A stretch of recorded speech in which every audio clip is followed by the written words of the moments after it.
Hello everyone, welcome to the Math by Neela ma'am. If you really like the channel video, please like, share and subscribe.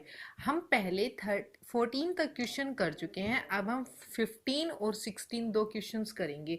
देखो क्या बोल रहा है। A straight highway lead to the foot of tower.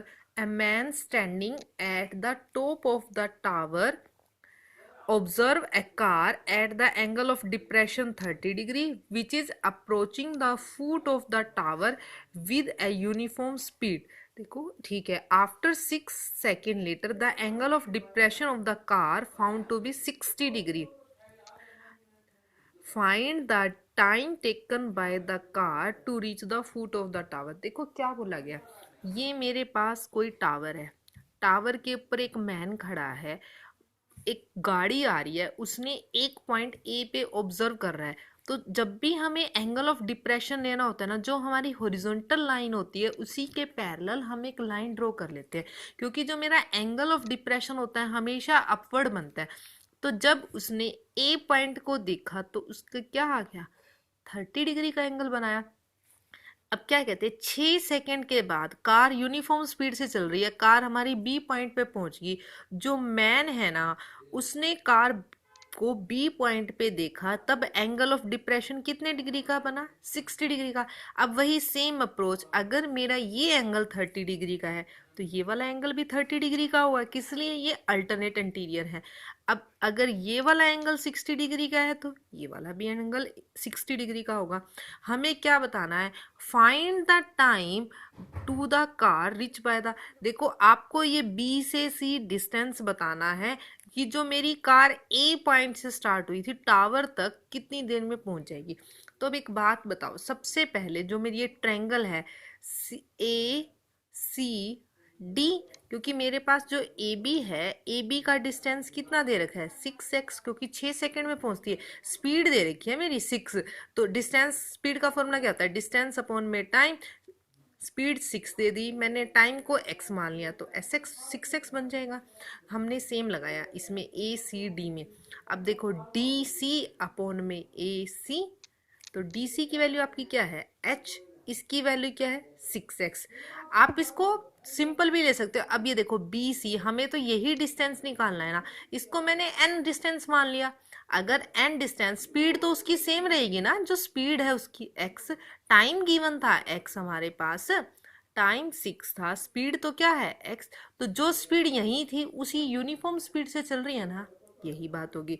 अब हमने क्या करके h की वैल्यू निकाल दी, इक्वेशन 1 बन गई। अब दोबारा से हम इस ट्रायंगल छोटे वाले में गए, डी बी सी, इसमें मेरे हाइट कितनी है h, और ये बी सी डिस्टेंस हमने कितना माना हुआ है, एन एक्स माना हुआ है, हम लगा देंगे। और एंगल कितना है मेरा, टेंजेंट 60। तो देखो h अपॉन में एन एक्स, टेंजेंट 60 की वैल्यू क्या होती है, √3। तो h की वैल्यू क्या आ गई, एन एक्स √3। हमारे पास एक h की वैल्यू ये आ गई, एक हमने अभी पीछे इक्वेशन बनाई थी, दोनों वैल्यू को क्या कर दो, इक्वेट कर दो। अब इस तरफ इसको भेज दिया तो क्या हो जाएगा, √3 और √3 की मल्टीप्लाई 3nx। अब एक्स एक्स एन एक्स की टर्म को एक साइड कर दो, कांस्टेंट टर्म को एक साइड, अब दोनों टर्म में से x कैंसिल आउट कर दो, हमारी क्या आ जाएगी, n की वैल्यू आ जाएगी। इसका मतलब क्या हुआ, अगर वो कार a से b तक 6 सेकेंड ले रही है तो b से c तक, मतलब टावर तक पहुंचने में कितना टाइम लेगी, 3 सेकेंड लेगी। अब हम कर रहे हैं इस एक्सरसाइज का लास्ट क्वेश्चन।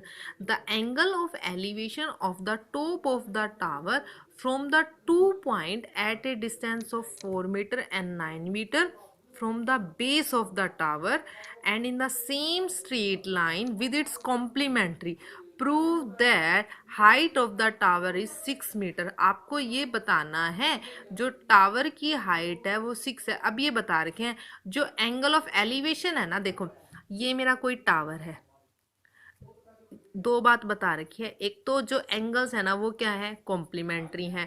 अब हमारे पास थीटा निकालना जरूरी हो गया है। कॉम्प्लीमेंट्री का मतलब क्या होता है, किसी भी दो एंगल का टोटल सम 90 के इक्वल होएगा तब तो होगा कॉम्प्लीमेंट्री। अब ये देखो ये टावर है, टावर से हमने डी पॉइंट तक डिस्टेंस है, तो डी ने जब टावर की ओर देखा डी पॉइंट से, तो उसने जो एंगल बनाया वो क्या बना, थीटा। और क्या बताया, अगर वो कुछ टाइम के बाद सी की तरफ शिफ्ट हो जाता है तब थीटा ना रह के एंगल क्या हो जाएगा, 90 माइनस थीटा।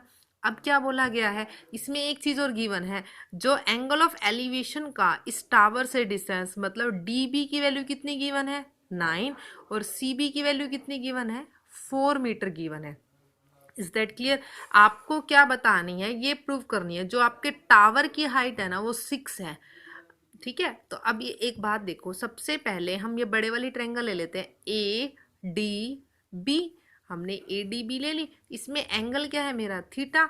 तो देखो परपेंडिकुलर अपॉन में बेस, यानी कि एच अपॉन में 9 इज इक्वल टू मेरा क्या आ गया, टेंजेंट थीटा। अब मैं ये छोटे वाले triangle A C B, perpendicular upon में बेस 4 मीटर, यानी कि एच अपॉन में 4, ये क्या आ जाएगा, tangent 90 minus theta. Tangent 90 minus theta क्या होता है, कोटेंजेंट। अब हम क्या कर देंगे, इन दोनों की क्या कर देंगे, मल्टीप्लाई। अब ये हमने क्यों किया, क्योंकि टेंजेंट और कोटेंजेंट एक दूसरे के क्या होते हैं, रेसिप्रोकल, दोनों एक दूसरे से क्या हो जाते हैं, कैंसिल आउट। तो देखो h/4 मल्टीप्लाई में h/9 multi is equal to cotangent upon में टेंजेंट। तो देखो कोटेंजेंट को हमने क्या कर दिया, 1/टेंजेंट थीटा, टेंजेंट थीटा से टेंजेंट थीटा कैंसिल आउट हो गया। H square is equal to 36, तो एच की वैल्यू क्या आ गई, +-6, हमारी दो वैल्यू आ गई। बट एक बात बताओ, हाइट कभी भी नेगेटिव नहीं होती, कभी भी नहीं। तो हम क्या यूज करेंगे, h इज इक्वल टू 6। यही तो बोली थी आपके टावर की हाइट क्या होनी चाहिए, 6 होनी चाहिए। अब यहीं पे हमारा ये चैप्टर कंप्लीट होता है। मैं आप लोगों से रिक्वेस्ट कर रही हूँ, प्लीज़ सभी क्वेश्चंस को अच्छे से करो, डायग्राम ड्रॉ करो। अगर आपको वीडियो अच्छी लग रही है तो प्लीज़ लाइक करो, कमेंट करो। ये आप लोगों के लिए ही तो हो रहा है सब कुछ, इससे ही तो टीचर को मोटिवेट मिलता है। Thank you, keep watching, stay tune.